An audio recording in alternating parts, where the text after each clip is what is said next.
سلام بچه ها، چطورین؟ خیلی خوش اومدین به ویدیو جدیدی برای سعی کن نخندی. آقا من ویدیو براتون پخش میکنم و بهش ریاکت کنیم مثل همیشه.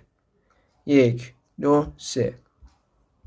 همسرتون رو بهش بگید که ازش متنفرید وضعیت محتوای اینستاگرام و میخواید ازش طلاق بگیرید. خب اصلا چرا همچین کاری کنم؟ همینجوری ببینید واکنشش چیه بخندید. خب زندگیم از هم میپاچه. زنگ میزنی یا نه؟ اصلا زنگ میزنم. ببین از نظر من پولدار شدن تو ایران خیلی راحته. خب پیشنهاد میدید که چیکار کنیم که پولدار شیم؟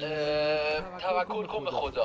ببینید دخترا میخوام یه رازی رو در مورد ما پسرا بهتون میگم که خود پسرا هم نمیدونن. همه پسرا داشتین، همشون اینجا همه پسرای چوت کلاس وسط زل گرما هودی میپوشن با شلوارک و میان اینجا مخ میزنن. ای گفتی اینجا کجاست تو کامنتا بگو. خب رضا جان چی شد که به اون خانم دیسلایک دادی؟ راستش من از دخترها خوشم نمیاد.